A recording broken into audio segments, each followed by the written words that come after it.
Allez, notre focus du soir sera rythmé par Yellow qui nous revient avec une série d'entretiens avec les rugby women dont la dernière sortie ne fut pas très reluisante face à la Tunisie, n'est-ce pas? Malheureusement non, après leur tournée du côté de la Tunisie pour le tournoi Women Africa Rugby Cup, Sport au féminin a décidé d'aller à la rencontre de la sélection ivoirienne de rugby du côté de l'INJS. Voilà.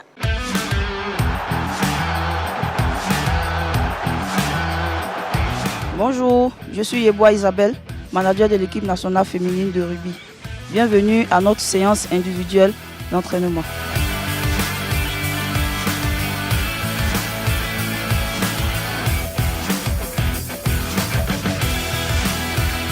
Je suis mademoiselle Doumia Wassagbe Salimata, je suis étudiante à l'INJS en 2e année. Je joue au poste de 3e ligne à l'équipe nationale de Côte d'Ivoire. Je suis mademoiselle Cissé Rokia, étudiante en licence 2 éducation et motricité à l'INJS. Je suis 3K, je joue 11.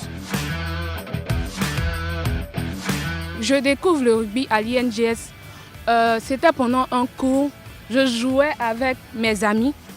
Quand le professeur, M. Wale, me dit « Ah Wassa, tu es très bonne, hein? Tu viens pas au rugby ?» Je dis « Non, au rugby, on se blesse. » Tout ça, ça fait peur. Quand je regarde à la télé, vraiment, ça me fait vraiment peur. Il me dit « Non, si tu connais les règles du rugby, je pense que tu vas adorer le rugby. » Je dis « Bon, d'accord, pourquoi ne pas essayer ?» Et je suis tombée amoureuse du rugby. Au professeur, M. Amon Bilé, au cours d'un match, j'ai pris un coup. Il y a un étudiant qui m'a blessé à la tête et il m'a fait asseoir, il m'a dit que tu seras très forte en rugby si tu adhères à une équipe. Et je lui ai dit ok, je vais essayer de voir. Quand je suis arrivée à la maison, j'ai causé de ça avec mon papa et il m'a dit le rugby est très dangereux. Parce que quand on regarde à la télé, on voit les gens sont blessés, tout et tout. Et je suis venue au terrain, j'ai vu mes amis être en train de jouer et ça m'a plu. J'ai dit non, je vais aller essayer encore une deuxième fois. Avec ça, avec les règles et tout, j'ai vu que vraiment le rugby n'est pas un jeu brutal, que c'est chic. En tout cas, selon moi, le rugby même est le sport le plus facile, quoi.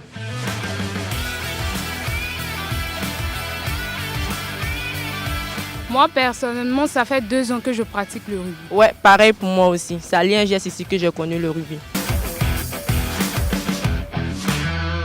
Les conditions s'est très bien passées un petit peu. Mais il y a des clubs aussi, il y a des filles aussi qui sont venues en sélection, qui sont bien quand même comportées dans les clubs, ils sont bien entraînés dans les clubs avant de venir en sélection nationale. Quand ils prennent l'équipe de l'INJS aussi, c'est un centre de sport de haut niveau. Et puis l'équipe aussi de Wangolo aussi, qui ont pas mal des entraînements chez eux là-bas. Je pense qu'au niveau de la préparation, vraiment, c'est très bien passé.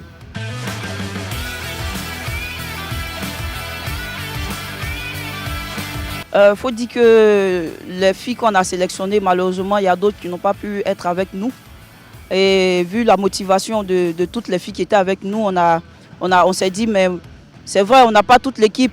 Il y a 2-3 filles qui ont eu un empêchement, qui n'ont pas pu venir. Mais on ne va pas abandonner, on va aller au bout, on va aller apprendre. On va aller montrer aussi ce qu'on peut faire. Ce que les autres font, on va l'apprendre d'eux et puis voilà, et travailler encore plus. On va travailler encore plus et corriger nos erreurs, mettre en place une équipe compétitive, valoriser encore le rugby féminin. Dans 3 semaines aussi, on prépare, on est invité au Ghana pour le rugby à 7. Là encore c'est un boulot, donc on attend la fédération pour mettre les moyens pour qu'on repart encore pour les entraînements. Je dis bravo aux filles.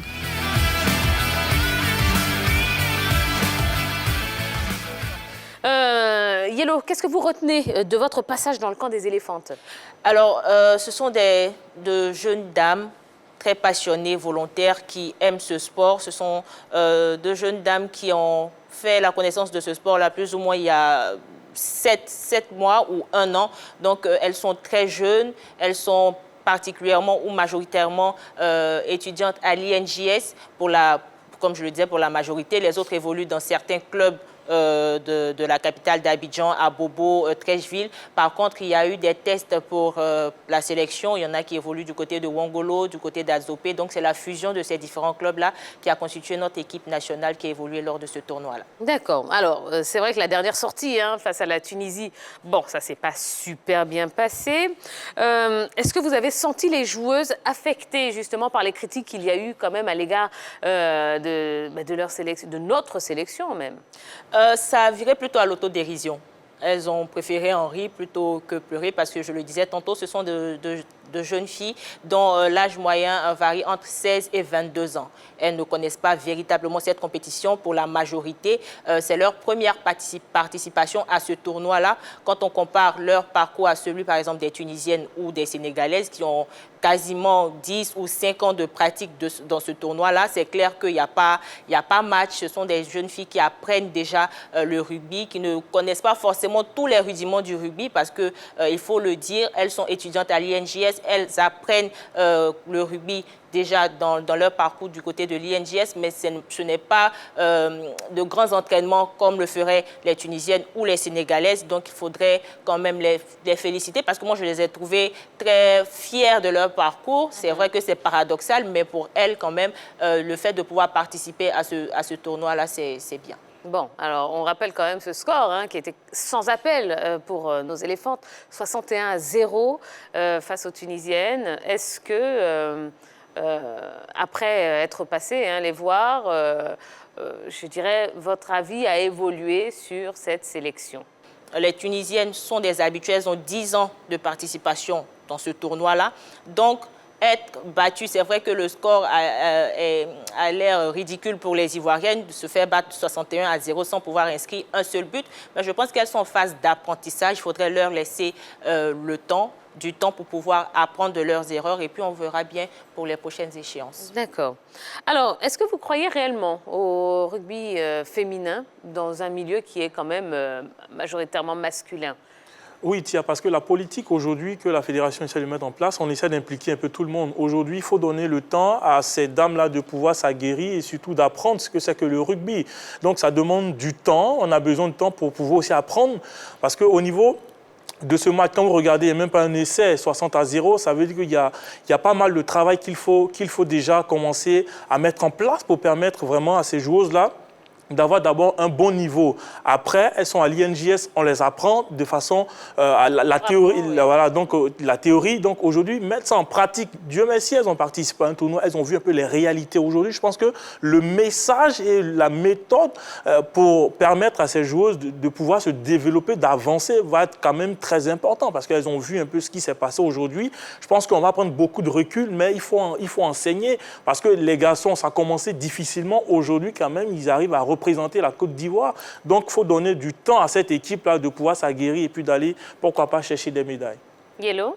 Mais je pense que la situation même du football féminin n'est pas très réluisante. Du rugby. Non, je parle déjà en général de la santé du foot, de la santé du sport féminin déjà en Côte d'Ivoire. C'est pas assez réluisant pour les femmes parce que il faudrait se battre véritablement pour se faire de la place. Et quand on veut parler du rugby, tantôt je le disais, c'est leur première participation. Depuis que le nouveau président est arrivé à la tête de la Fédération ivoirienne de rugby, c'est la première sortie des dames hors de la Côte d'Ivoire pour ce tournoi-là. Donc, c'est à féliciter. Il faudrait signifier que ces jeunes dames-là sont soit entre 16 et 22 ans. Elles n'ont aucune...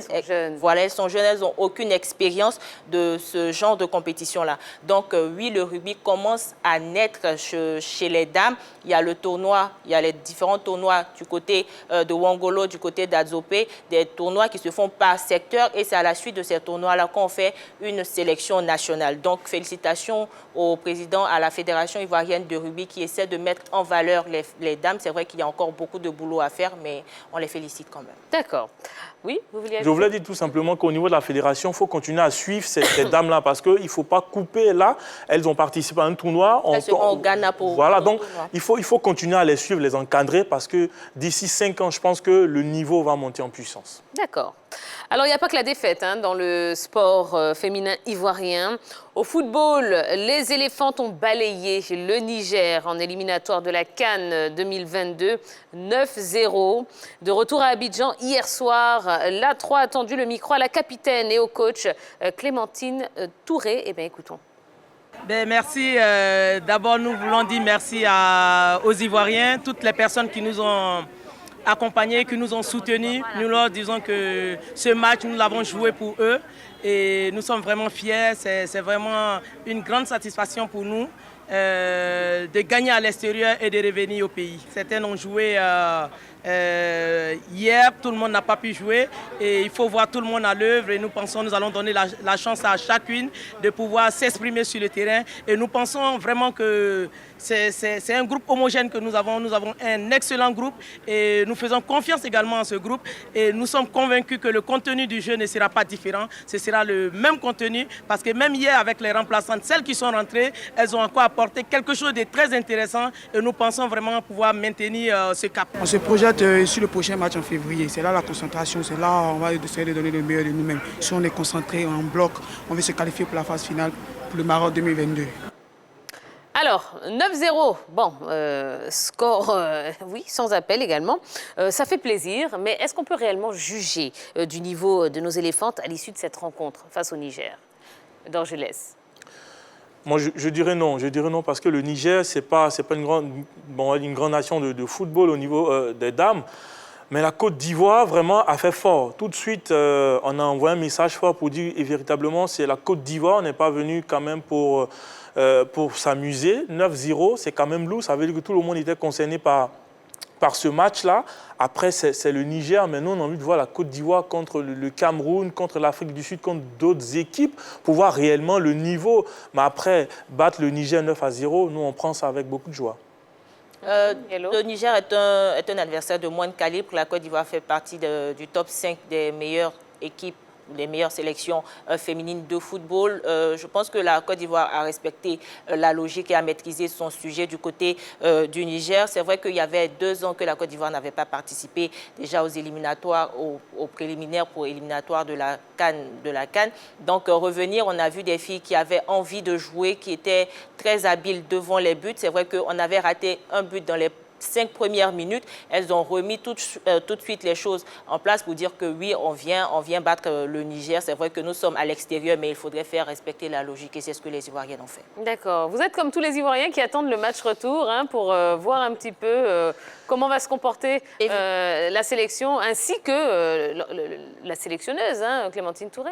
Oui, je pense que le match contre le Niger, pour moi, mis à part le score, c'est pas un match de référence à cause du calibre de l'adversaire. C'est vrai qu'on respecte l'équipe féminine de football du Niger, mais je pense qu'il y a quand même mieux à voir. Par exemple, si on me parle du Cameroun, si on me parle du Sénégal, on me parle du Nigeria, je pourrais dire que si la Côte d'Ivoire bat cette équipe sénégalaise ou l'équipe camerounaise de 3 buts, de 4 buts, de 5 buts à 0, je pourrais dire que oui, cette équipe de Côte d'Ivoire-là, oui, elle fait rêver. On pourrait se qualifier pour la CAN 2022. Pourquoi pas espérer remporter cette CAN-là. Mais face au Niger, pour moi, les dés étaient déjà jetés. On partait juste pour une confirmation de notre hégémonie sur l'échiquier ouest-africain. Je voudrais parler du derby entre le Niger et la Côte d'Ivoire. Mais mis à part ce fait-là, j'attends plutôt les prochaines échéances de la Côte d'Ivoire. Oui, effectivement, je pense que pour le match retour, elle va vouloir peut-être faire tourner. Sinon, ce qu'on a vu au match aller, bis repetita, on a l'effectif pour. Elle ne va pas vouloir aller chercher grande chose. 9-0, match retour, je pense qu'on va faire tourner. Puis on va essayer de, pourquoi pas, si on peut mettre au moins encore un 5, on va le faire, on ne va pas s'en priver. Alors, le match retour est prévu pour lundi au Champrou. Est-ce qu'on doit s'inquiéter, à votre avis, pour les éléphantes? Non, personnellement, non, je ne m'inquiète pas.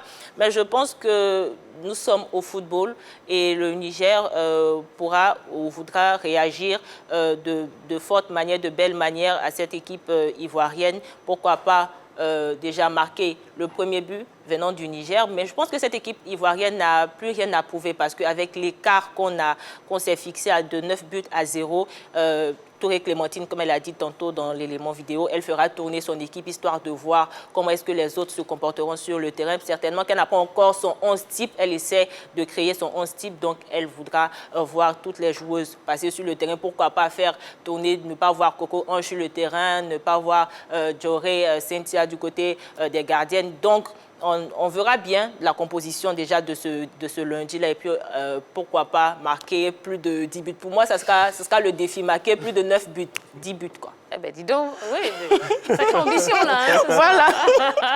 Oui. Non, le plus important, c'est de faire le turnover parce qu'au match aller 9-0, donc match retour, les joueuses qui n'ont pas pu jouer, c'est l'occasion de pouvoir les mettre à l'œuvre et de voir quand même le niveau, parce qu'après, vous avez un nombre de joueurs, il faut trouver, comment on appelle, un système qui permet à tout le monde de pouvoir s'exprimer. Aujourd'hui, elle a déjà fait le résultat au match aller, au match retour, elle va faire tourner, permettre à d'autres de pouvoir entrer dans ce système de jeu-là et puis permettre à la Côte d'Ivoire, pourquoi pas, de se fixer sur ce qui va arriver en février. D'accord. Alors, après leur écrasante victoire, 9-0 face au MENA mercredi à Niamey, eh bien, dans le cadre du premier tour aller des éliminatoires de la CAN Maroc 2022, les éléphantes ont rendez-vous avec les Nigériennes pour la manche retour au stade Robert Champroux de Marcory. Côte d'Ivoire-Niger, eh bien, ce sera une rencontre à suivre en direct sur la 3 ce lundi 25 octobre à partir de 15h30. Vous aurez donc le match en direct suivi d'un plateau pour débriefer cette rencontre qu'on espère au top pour nos éléphantes. Oui, on va viser au moins les 10-0, tiens. Voilà. On y croit? Oui, on y croit. Et puis, il faudrait féliciter aussi Madame Touré Clémentine qui a fait quand même du très bon boulot. C'est vrai que quand ça ne va pas, on tire à boulet rouge sur les sélectionneurs. Mais déjà, lors de sa conférence de presse, à la suite de sa conférence de presse, elle essuyait quand même quelques critiques par rapport à la non-sélection de certaines joueuses, par rapport à son système de jeu qu'elle ne voulait pas présenter à tous. On se disait qu'est-ce qu'elle allait nous produire, mais là, les résultats sont là. Donc, félicitations à la sélectionneuse Touré Clémentine et à tout son staff technique. Et ben voilà. Allez, on va marquer une première pause dans ce numéro de la Grande Team. Juste après la pub, eh bien, encore pas mal de choses à vous proposer. Allez, pêle-mêle, on aura un bizarroïde, on parlera de la SEC, on parlera du derby, oui, du Classico, voilà, je vais y arriver. Du Classico, Barça-Real, et ce qui nous emmènera forcément à notre question LGT de la soirée. Sans Ronaldo ni Messi, Barça-Real demeure-t-il la plus grande opposition au monde? Eh bien, n'hésitez pas. Allez sur la page Facebook de la 3 pour vous exprimer. C'est votre moyen de communication ce soir avec nous. On se fera un plaisir d'être votre relais sur le plateau de la Grande Team. Et allez, messieurs, oui, juste après la pub, la chanteuse Ayane sera là pour votre plus grand plaisir. À tout de suite.